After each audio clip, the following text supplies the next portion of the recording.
I was sitting on my couch scrolling aimlessly when my phone buzzed. The name that lit up the screen made my stomach twist. Lena. Can we talk? I need closure. I froze. My thumb hovered over the screen. 2 years. 2 years I thought I had finally moved on. I laughed bitterly at the word closure. What do you want, Lena? I whispered to myself. Her message didn't answer. I typed back, deleted it, typed again. Why now? I finally sent. A minute later, her reply, I messed up. I shouldn't have left like that. I let out a laugh that sounded more like a sob. I pressed the back of my hand against my mouth. 2 years, and here she was, reopening a wound I had barely stitched. I remember the night she left. Ethan, my closest friend.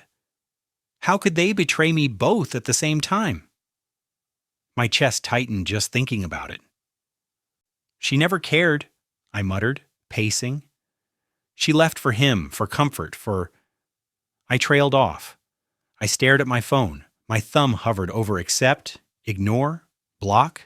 My fingers trembled. Then I typed, almost automatically, fine. 1 meeting. That's it. The next day I arrived at the cafe, early as always. Lena was already there, sitting with her hands clasped around a coffee cup. I almost turned around. Hi, she said softly, eyes down. Hi, I said, my voice rougher than I intended. I pulled out the chair across from her. She looked up, finally meeting my eyes. Save it, I interrupted. I don't need excuses. I know, but I can't just leave it like this anymore. Her voice trembled. I thought you deserved to hear the truth. I raised an eyebrow. The truth? Yes. About Ethan. About me. Everything. I felt a shiver. My heart, which I thought was armored, thudded painfully. Go on, I said, though every instinct screamed to walk out. I was selfish, she admitted. I wanted stability, someone I could rely on. I didn't think about you, about what I was destroying. I laughed, but it sounded hollow. Stability? Is that what you call abandoning someone who loved you completely? She flinched. I know it hurts. I know it's unforgivable. I'm not asking for forgiveness, just understanding. I leaned back, rubbing my face. I wanted to shout, to scream, to grab her and shake her until she felt what I felt. Instead, I stayed still. Silence was my weapon now. You look different, she said quietly. Stronger. I didn't think you'd handle this well. I smirked. Stronger enough to know your apologies mean nothing. Her eyes filled with tears. I never wanted to hurt you. Too late, I said, standing up. You already did. I walked out before she could say anything else. Her phone buzzed on the table, but I didn't look back. Outside, the wind hit me, cold and biting. I breathed deeply. I had survived 2 years of heartbreak, and now she wanted to open the floodgates again. I knew I was curious. I knew part of me wanted answers. But I also knew that what I felt walking away, that sharp ache in my chest, was just the beginning. Something had cracked tonight, something that I couldn't fix with anger or silence. And deep down, I knew this meeting wasn't the closure I thought I wanted. It was the spark that would ignite everything. I froze when I saw her. Lena, standing under the dim light of the cafe entrance.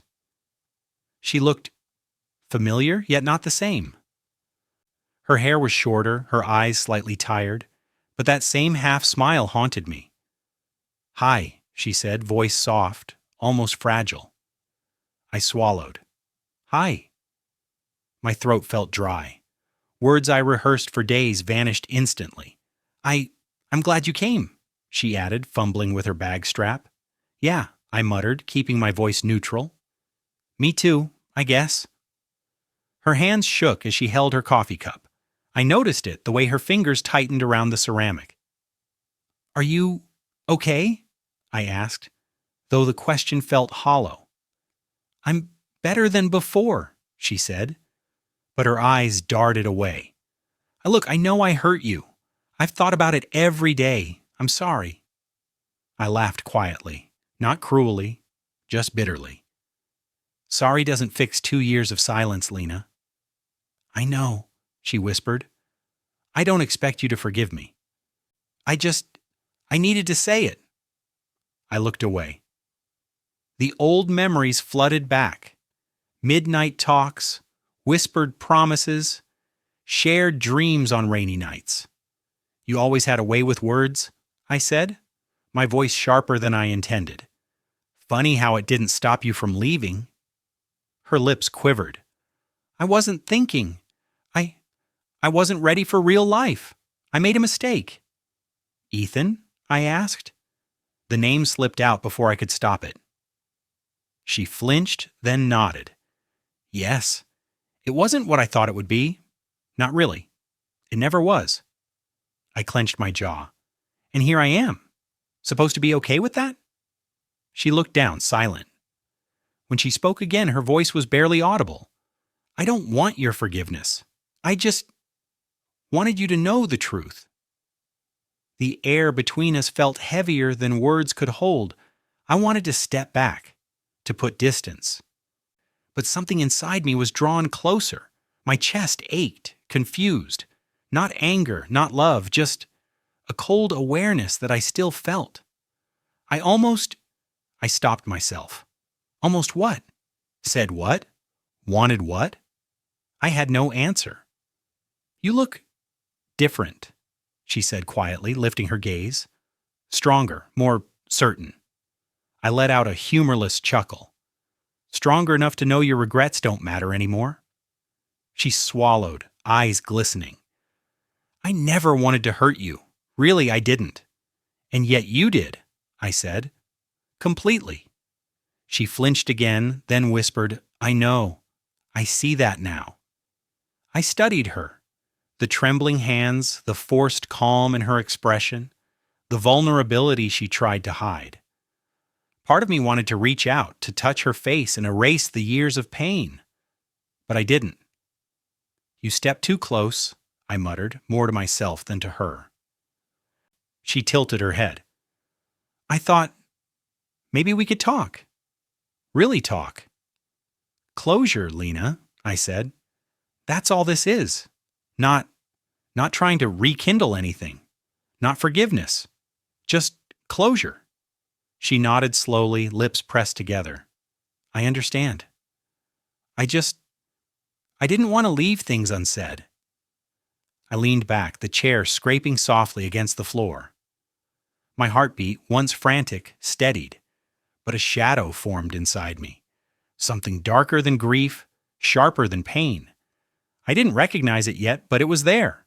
Not love, not rage, something colder. You should go, I said finally, voice quiet but firm. She hesitated, then nodded. Okay? I watched her leave, the door swinging softly behind her. I wanted to tell myself I was done. But deep down I knew I wasn't. I never would be. I spotted her before she saw me. Lena, sitting at the corner table, hands wrapped around a coffee mug, eyes avoiding everyone else. Even Maya, the barista, glanced once at her, then went back to work. Normal life carried on around us, but for me, the world stopped. Hi, she said softly when I approached. Hi, I said, sliding into the seat opposite her. My voice was steady, but my mind raced. I need to tell you something, she began. Her hands shook. I noticed how her fingers knotted around the cup. Go on, I said, watching her carefully. She hesitated, then finally exhaled. It wasn't just a sudden thing in leaving you. I planned it. I froze. My chest tightened. Planned? Yes. Ethan and we started months before I told you. I didn't know how to end it. Her words stumbled. I laughed bitterly, sharp and empty. Months? You were pretending, lying, while I trusted you with everything. She flinched. I know. I'm sorry. I needed stability, not love. I didn't think about the damage I caused. Just what? I snapped, leaning closer. Just used me as a stepping stone? Just made sure someone else was happy while I was left with nothing? Her lips quivered. I never wanted you to feel disposable. But I see now that I did. I pressed my palms against the table, trying to control my shaking hands. Do you know how humiliating this is? To realize I wasn't enough, that I was just convenient? I never wanted you to find out this way, she whispered, eyes brimming. I was afraid. Not of losing you, but of facing myself. Of facing what I did. You think fear excuses this? I asked, voice low, tight with anger I didn't let show. I don't excuse it, she said quickly. I'm not asking for forgiveness. I just needed you to hear the truth from me. The silence stretched. Maya wiped down the counter, glanced at us once, then moved on. Normal life. The world didn't pause for my humiliation. I can't believe you, I muttered. All those nights I thought you were honest. All the plans we made. You were with him instead. I was scared, she said softly. Scared of losing security, scared of everything. I made a mistake, a terrible mistake. I leaned back, taking a breath I didn't realize I was holding. The betrayal stung, but worse was the realization. I wasn't loved. I was convenient, replaceable. And you stayed silent because it was easier, right? To keep control, to keep pretending? I asked, voice almost shaking. She looked at me, eyes wide. Fear flashed there, not fear of losing me, but fear of me knowing. The truth had stripped her bare. I never wanted it to hurt this much, she said. Too late, I said quietly. I stood up, chair scraping softly. Her mouth opened, but no sound came out. I need to go, I added. I won't argue or yell. You've said enough. She swallowed hard, tears threatening to fall. I'm sorry. I nodded once silently. I turned toward the door. Every step away felt like reclaiming a piece of myself. Silence became my first act of power. No words, no retaliation, just walking away. Outside, the cold hit my face. I inhaled sharply. I felt humiliation, anger, and a strange clarity. She had controlled me with lies for so long, not anymore. Maya served another customer, unaware of the storm that had just passed in her cafe. Life went on, normal and indifferent. And for the first time, I felt the raw strength in leaving without shouting, without pleading, without begging myself to feel better. I walked away, not as a victim, not yet as healed, but no longer powerless. Something had shifted, and I knew. Nothing would ever be the same again. The nights after seeing Lena blurred into each other. I stared at the ceiling, replaying her words over and over. I needed stability, not love. The sentence echoed in my skull until sleep became impossible. I grabbed my phone and texted Ryan, "Need to talk, now." Minutes later, he showed up at my apartment. "You sound like hell," he said, dropping onto my couch. "I feel like hell," I admitted, pacing. 2 years. And she ripped everything open again. Ryan nodded slowly, arms crossed. "I warned you about Ethan back then. You didn't listen." I scowled. "This isn't about him, it's about her and me, and everything I thought I had under control." He leaned back, watching me. "Pain isn't permanent, you know. You just need to channel it." "Channel it?" I laughed bitterly. "I don't even know how to feel anymore." Ryan didn't answer immediately. He waited. Then, "You start with survival. Forget revenge for now. Rebuild yourself. Make her absence fuel, not poison." I considered it. Survival, not revenge. Something clicked inside me. Maybe he was right. "So what do?" I asked, voice low. "Start with the basics. Your work, your routines, your body. Get back in shape. Regain control over what you can control. I feel hollow, I admitted, like everything I trusted was a lie. Ryan put a hand on my shoulder. Hollow isn't empty. Hollow can be rebuilt. You just have to fill it with truth, your own truth. We stayed silent for a while, just letting the words settle. His calm made me feel steady, like a raft in the middle of my storm. Over the next days, I threw myself into work. I stayed late, focused on projects I'd neglected. I noticed a shift. The sense of purpose returning, subtle but undeniable. I started working out again, pushing my body until exhaustion replaced heartbreak. Every drop of sweat, every aching muscle felt like reclaiming ownership of myself. Then came the updates from mutual friends, casual mentions that Ethan's life was collapsing. Financial issues, lost clients, whispers of betrayal. I didn't feel joy, just a cold sense of inevitability. Karma, quietly unfolding. I met Ryan for coffee one evening. He's losing everything, I said casually, stirring my cup. Ryan raised an eyebrow. And? And nothing, I said, sipping slowly. I don't care. Not really. But it's strange. Watching the universe correct itself while I rebuild. You're changing, Ryan observed. Physically, mentally. You're no longer the guy who let them walk over you. I shrugged. Maybe. Or maybe I'm just learning how to survive without needing closure from anyone else. Ryan smiled faintly. Good. That's all you need right now. Survival first. Everything else comes later. Some nights I still thought of Lena. Not with longing, but with this cold calculation. I would never let anyone have that power over me again. I would allow my life to flourish in spite of her, not because of her absence. You're different, Ryan said one day, noticing me lift heavier weights than before. Stronger, sharper. You're turning pain into fuel. I laughed, almost surprised at myself. I didn't even know I could do this. You can, he said simply. And you'll keep doing it until you're untouchable. Untouchable. I liked that word.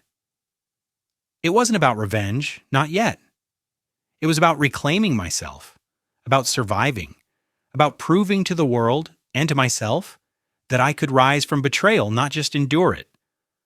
I left the gym that evening, muscles sore but spirit clearer than it had been in years. Outside, the city hummed, indifferent. I felt the same way. Indifferent, but alive and ready. I didn't need to interfere with Ethan. I didn't need to watch Lena grovel. The universe had started its work quietly. My job was to live, to survive, to thrive. And I would. The phone buzzed again. Lena. I didn't answer immediately. My thumb hovered, heart stubbornly refusing to react. Then curiosity won. Please, just one meeting. I need you to understand. I stared at the screen. I could have ignored her. I wanted to. But something inside me, calm, steady, detached, said, meet her. I arrived at the cafe, the same corner table, same dim light. She was already there, wringing her hands. Her eyes met mine, desperate, pleading. Hi, she whispered, voice trembling. Hi, I said, sliding into the seat across from her. My voice was controlled, strong, no shaking. I've been wrong, she began. I shouldn't have left like I did. I need your forgiveness. I laughed quietly. Not a harsh laugh, just detached. Forgiveness isn't yours to ask for, Lena. She flinched, then looked down. I just wanted to explain. Explain? I leaned forward, letting the weight of my gaze settle on her. You've had years to explain. Now? What could possibly justify the lies, the betrayal, I trailed off. Words failed me for the first time, but only slightly. I know I chose comfort over character, she admitted, tears welling. I thought I was making the right choice. I wasn't thinking about what I was doing to you. Or to myself. I studied her face, the trembling, the forced composure, the shame. She looked broken, not afraid of losing me, but afraid of finally facing truth. And Ethan? I asked, calm, though my chest ached. Her lips pressed together. He cheated on me, too, she whispered. I only realized later that comfort wasn't love. I lost myself. I felt nothing but clarity, no joy, no schadenfreude, just understanding. The power had shifted. She was no longer the one in control. I was, but I didn't need to gloat. You're saying all this now expecting what? Tears? Apologies? I asked. My voice was steady, slicing through her excuses. I don't know, she admitted, shoulders shaking. I needed you to hear it from me, to know that You don't get to request forgiveness, I interrupted. Forgiveness isn't a transaction. You don't earn it just by admitting your mistakes. Her face fell. She blinked rapidly, trying to hold back tears. I never wanted to hurt you this much, she whispered. You did, I said softly. And that's not something you can take back.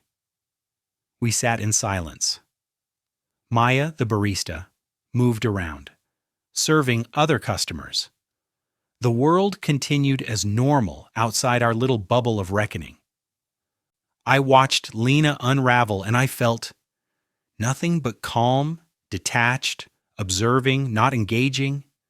I thought, maybe we could, she started, but I held up a hand. No, I said firmly, not this time, not at all.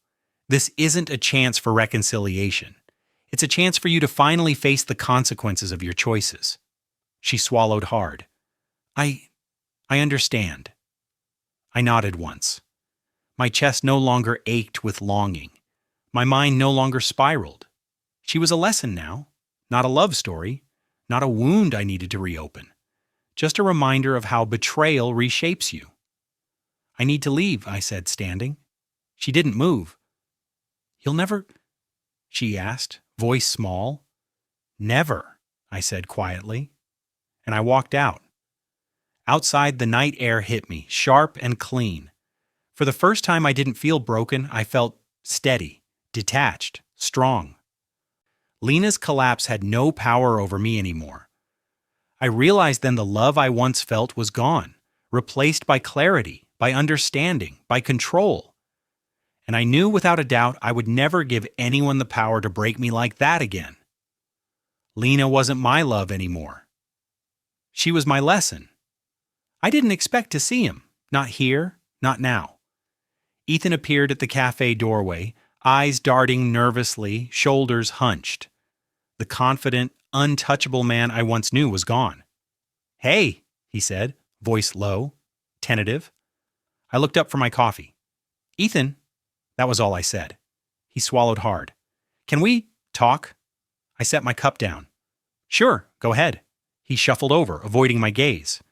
Look, Go on, I said, voice calm. My calmness unnerved him. I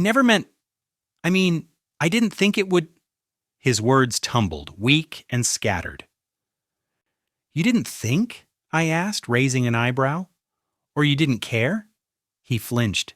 It wasn't just me. It was pressure, work stress, everything piling up. I made mistakes. Mistakes? I said slowly. You call betraying your friend and sleeping with his girlfriend a mistake? He ran a hand through his hair, panic rising. I didn't plan for it to go that far. Lena, she wanted attention, I guess. And you went along with it. I finished for him, tone neutral. Not angry. Just clear. He looked down ashamed. I didn't mean to hurt you. Just what? I asked. We've been through this, Ethan. I've heard your excuses before. I know, but I'm telling you now, I'm sorry. I never wanted it to get this bad. I lost control. I studied him. The arrogance was gone. The confidence crumbled. The man who once walked through life like he owned it now looked small, weak, transparent. You're telling me this because you need forgiveness? I asked. He shook his head quickly. No, I wanted you to know. I regret it. Everything. I nodded slowly. Truth alone is enough. His eyes widened. What do you mean? I said, keeping my voice calm, measured. I don't need revenge. I don't need to act. Your words, your guilt, your unraveling. That's enough. I've survived. I've rebuilt. I don't need to hurt you. The universe will handle it. He swallowed hard. I didn't think. You didn't think? I echoed. Ethan, actions speak louder than your excuses. You learned that the hard way. He opened his mouth, then closed it again. His face twisted in regret. I ruined everything, didn't I? You did, I said simply. And there's nothing left to say. Nothing I can do. You're the one who's undone, not me. He nodded, defeated. I'm sorry. Goodbye, Ethan, I said, standing. He swallowed again, staring after me. I walked out, chest steady, heartbeat controlled. No anger, no desire for retribution, just clarity. Later I heard from mutual friends that Ethan lost his job. His reputation fractured, alliances broken. It wasn't satisfying in a petty way, it was inevitable. Justice, quiet and unforced. I didn't celebrate, I just acknowledged it. Life had a way of balancing itself. And in that, I found peace. I realized revenge doesn't require planning, scheming, or confrontation. It doesn't need elaborate actions. Sometimes the simple truth, lived fully, is more than enough. I walked home that evening. The city lights reflecting off wet asphalt. I felt stronger than I had in years. Untouchable, not because I had destroyed anyone, but because I had survived and grown. Ethan's downfall was final, yes. But my victory wasn't about him, it was about me, my clarity, my moral strength, my freedom. And nothing, no lies, no betrayals, no past, could touch that again. I was sitting in my apartment, windows open to the night air, trying to focus on a book I couldn't really read. The sudden knock at the door made me freeze. Who? I muttered, standing cautiously. Please, I need to see you, came Lena's voice. I opened the door slowly. She stood there, rain-soaked, hair plastered to her face. Her eyes were red, her lips trembling. She looked broken. I didn't know where else to go, she said, voice barely audible. You shouldn't be here, I said firmly, but inside something wavered, something old, stubborn, human. I know I hurt you, she whispered, stepping closer. I could feel the heat of her body, too close, too familiar. My chest tightened. Lena, stand back, I said, trying to control my voice. You can't just show up and expect whatever it is you think you're asking for. I need you, she said, voice cracking. I was wrong. I'm nothing without you. Please just listen. I stared at her, taking in the desperation, the tears, the way she trembled. And for a moment I felt my defenses falter. I could almost reach for her, almost let her back in. Don't, I said sharply. My voice broke my hesitation. That's the danger. You're standing too close to the part of me that still remembers, still feels. But I won't let you in. She flinched, shaking her head. I thought maybe we could talk. Maybe we could start over. I took a step back. No, Lena, we're done. Not because I hate you, not because I want to punish you, but because closure isn't distance, it's choice. And my choice is me. She looked at me, wide-eyed, panic rising. But I need You don't need me anymore, I interrupted gently but firmly. You never needed me before. You needed convenience, stability, comfort, not love. And I won't let you confuse me again. Tears streamed down her cheeks.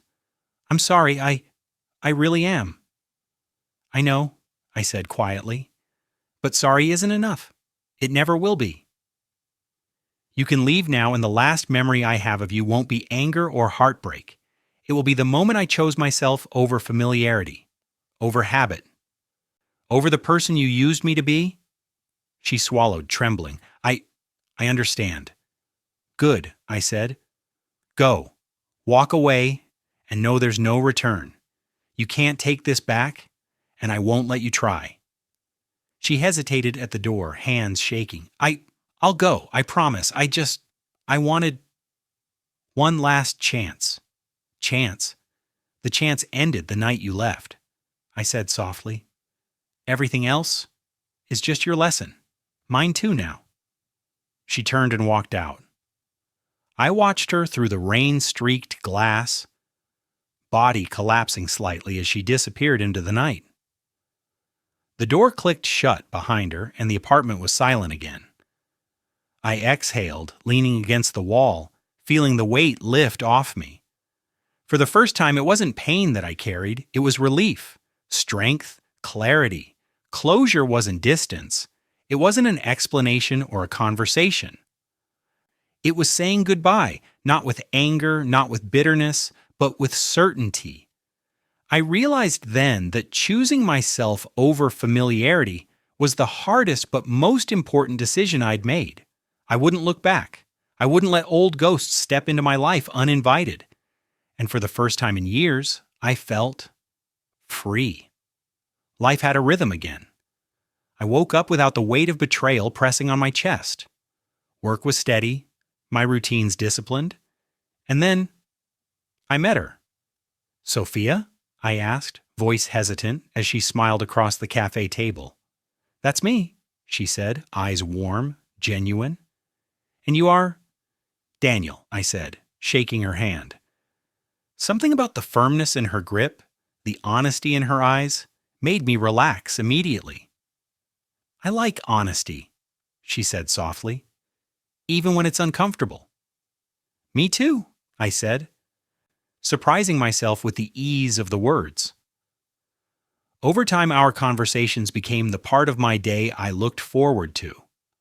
Coffee turned into long walks turned into dinners turned into laughter that didn't hide anything. I've never met someone like you, she said one evening as we walked by the river. You're steady, real. I don't feel like I'm pretending around you. I smiled, feeling it in my chest. I've learned what it means to be steady, to survive, to choose myself. She tilted her head. And yet you're open, not guarded like most people. I've been broken, I admitted quietly. I've been used, lied to, betrayed, but I learned something important. You can't let the past dictate who you are. You either let it destroy you, or you rebuild. Sophia nodded slowly. I can see that in you. And it's beautiful, in a quiet way. Her words lingered with me. Quiet, simple, honest, everything I had lacked before. I didn't dwell on Lena anymore. I didn't check her social media. I didn't listen to gossip. But sometimes through mutual friends or a casual mention, I'd catch a glimpse. She was alone, realizing too late what she'd lost. I didn't feel joy. I didn't smirk or think of revenge. She's seeing what she missed, I said to Sophia one evening as we cooked dinner together. Sophia looked at me, gentle but curious. And you? I'm living, I said, stirring the pot. I don't need her regret to matter. My life, my happiness, isn't dependent on anyone's guilt. She reached out, taking my hand. That's how it should be. Peace doesn't need drama. Exactly, peace. I had chased it for years, tangled in anger and betrayal. Now I had it, quiet. Real, alive. Sometimes when I walked through the city streets at night, I saw her name pop up somewhere. Mutual friends, work mentions, faint rumors. I smiled once, briefly, then I moved on. Karma doesn't shout, it whispers. And I was watching it unfold quietly like a gentle wind correcting the course of things. I never thought I'd feel this calm again, I admitted to Sophia as we sat on a bench, hands intertwined. You deserve it, she said softly. And more than that, you understand what it means to love someone healthy, to feel safe, to feel wanted, to feel seen. I squeezed her hand. I do, and I'm ready. For this, for us. Not because of the past, not because of anyone else, but because I chose it. I chose myself, and I chose love that isn't broken. She leaned her head on my shoulder. That's all it should be. Outside, the city hummed softly, indifferent yet alive. And I felt alive too. Stronger than I had been, free from ghosts, free from manipulation, free from needing to look back. Lena's loss, Ethan's fall, they were whispers now, faint and distant. I didn't need to celebrate them. I didn't need validation. I simply lived well, fully, honestly. And that was enough. I sat on the balcony, coffee warm in my hands, the city lights flickering below. I thought about everything, Lena, Ethan, the nights I cried alone, the years I let their choices shape me. Ryan called just as I was lost in thought. Hey, you good? I am now, I said quietly. It's funny. I chased closure for so long, and it never came. Not from them, not from anyone. You mean Lena and Ethan? Yeah, I admitted. I thought hearing their apologies, seeing them regret, would fix me. But it didn't. Not really. Then what did? He asked, voice patient. I did, I said, staring out at the skyline. Not apologies, not closure, not revenge. I did it myself. I rebuilt, I survived. I chose myself over everything that hurt me. There was a pause on the line. Sounds like you've grown, he said finally. I have, I said. I let betrayal teach me instead of break me. I stopped letting my worth depend on their actions. I stopped letting anger or grief control me. And Sophia? He asked cautiously. I smiled, warmth spreading through my chest. She helped me see what healthy love feels like, what trust and honesty look like. But even then, I wouldn't say she healed me. I healed myself. She just showed me the door. I get that, Ryan said. Sounds like you're finally free. I am, I said firmly. Closure isn't an explanation or a conversation.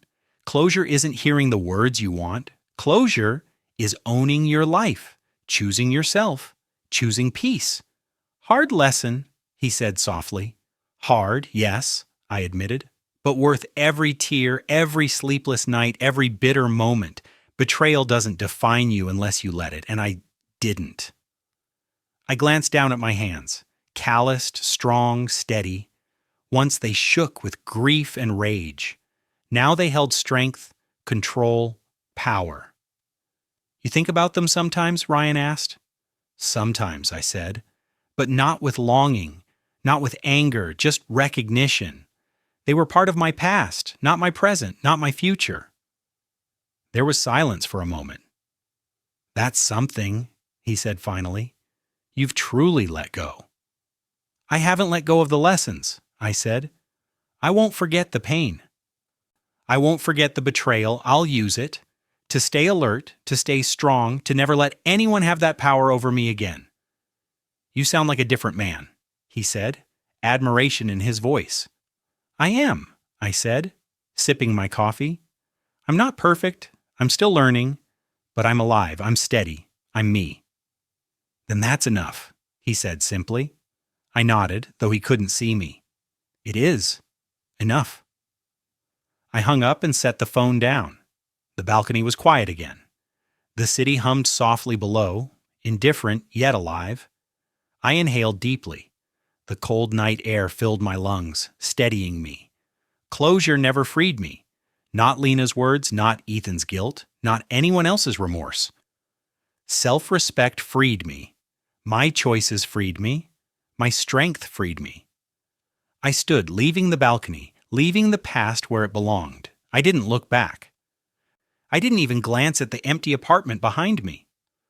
I walked forward with certainty, finally unburdened. Peace wasn't loud. It didn't announce itself with apologies or explanations. It whispered quietly in the moments I chose myself over pain. And for the first time I could hear it clearly, I was free, and I was whole.